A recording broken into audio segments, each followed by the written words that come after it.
Thank you very much for the invitation. Allow me to share with you, don't panic, only one slide for to make a I actually blame most of all the video on Barcelona, which is interesting for very long. I have been watching, so I know how difficult it is to manage too many slides. But I would like to cover a few fronts, as food for thought and discussion later on. First of all, allow me to say that if we're talking about mega sport events like the Olympic Games, like the World Cup, like the Super Bowl, or events like that, we need to be mindful of the fact that the sheer fact that these events are broadcast, are shared and experienced by so many people around the world is how can I say, a windful benefit in terms of integrity, because they happen, they provide huge access and huge visibility. In a few months we will have the Olympic Games in Paris. Our estimation is we'll have billions of viewers, probably almost half the Earth's population following this event. On top of that, in Paris we will have 21,000 media. The athletes in the Olympic Games are 10,500.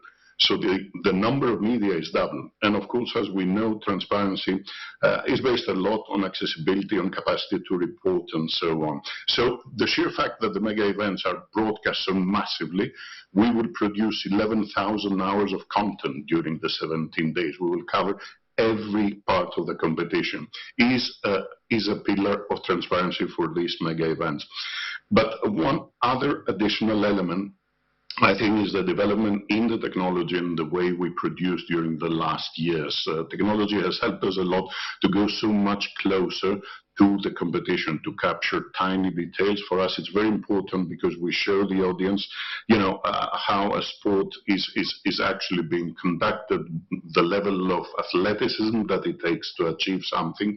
So we are using a number of specially made cameras, super slow-mo cameras, point-of-view cameras, tiny cameras, robotic cameras, drones, to capture every detail of the competition. We do that to explain the sport better, to make it more fascinating. But again, a side benefit of that is, of course, the capacity to have access to every little detail of the competition. And this helps a lot in terms of transparency, because on the back of this development in the way we produce, we have the emergence during the last years of all the different video adjudication systems that we see in sport events.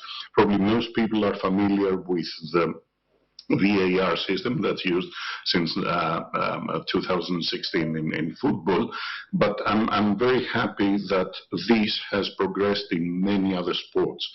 In Paris, we will have a fourfold increase in the number of sports that will be using some form of video adjudication.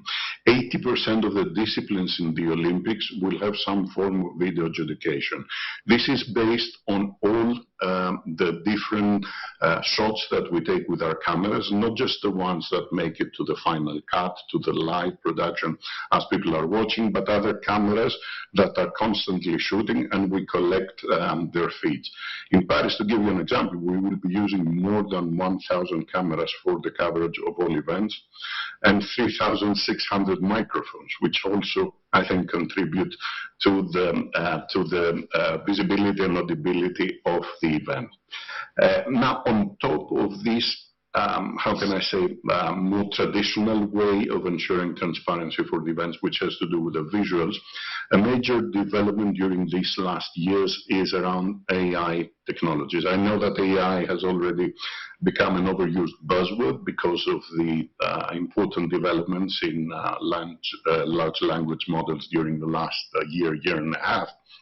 But there is significant work that's being done in the world of sport in terms of using AI and machine learning to assist in sensitive areas of sport like judging, especially and refereeing, especially in sports that depend a lot on that. I'm sure that you all know about the big problems around boxing, which is a very, very popular sport. It's a grassroots sport. It's a very universal sport, but unfortunately it has suffered a lot from lack of transparency in terms of judging.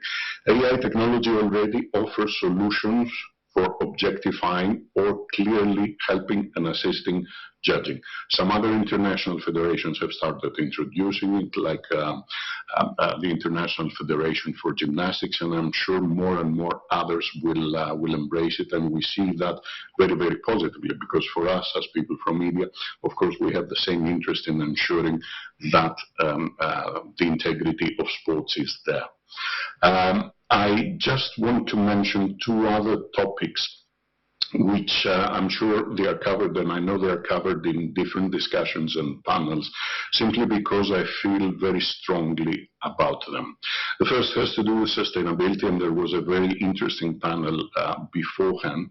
But I would like to say that one of the key elements where I believe we can use technology, and technology is an enabler, is in managing the footprint of media and digital. Media and digital are exploding. They're taking up much more space in our lives. It doesn't mean that they need to take so much more space also in terms of its footprint. Ourselves, we have been leveraging technologies, especially cloud technologies, and using remote techniques in order to help broadcasters not to bring so much equipment in the host cities and reduce what we call the broadcast footprint. In Paris, compared to Tokyo, we will have an international broadcast center which will be 15% smaller than what it was in Tokyo and 25% what it was in Rio. But the huge change is in terms of power consumption. Because of the adoption of new technologies, we will be using more or less half the power that was used in Tokyo and almost 70% less power in the venues than what was used in Rio, while we will be producing almost 40% more. So this is clearly an area where we believe technology is an enabler for more sustainable operations. Last area, which is very close to my heart and for which I'm very, very passionate, I think your next panel will deal with that, has to do with inclusivity and especially with gender equality in sports media. Again, the Paris Games will be the first totally gender equal games, in the sense that the number of participant athletes will be exactly the same, women and men. But the area where still lags behind, and we have to admit it ourselves, is sports media. You will still see among all these accredited people that the majority are men.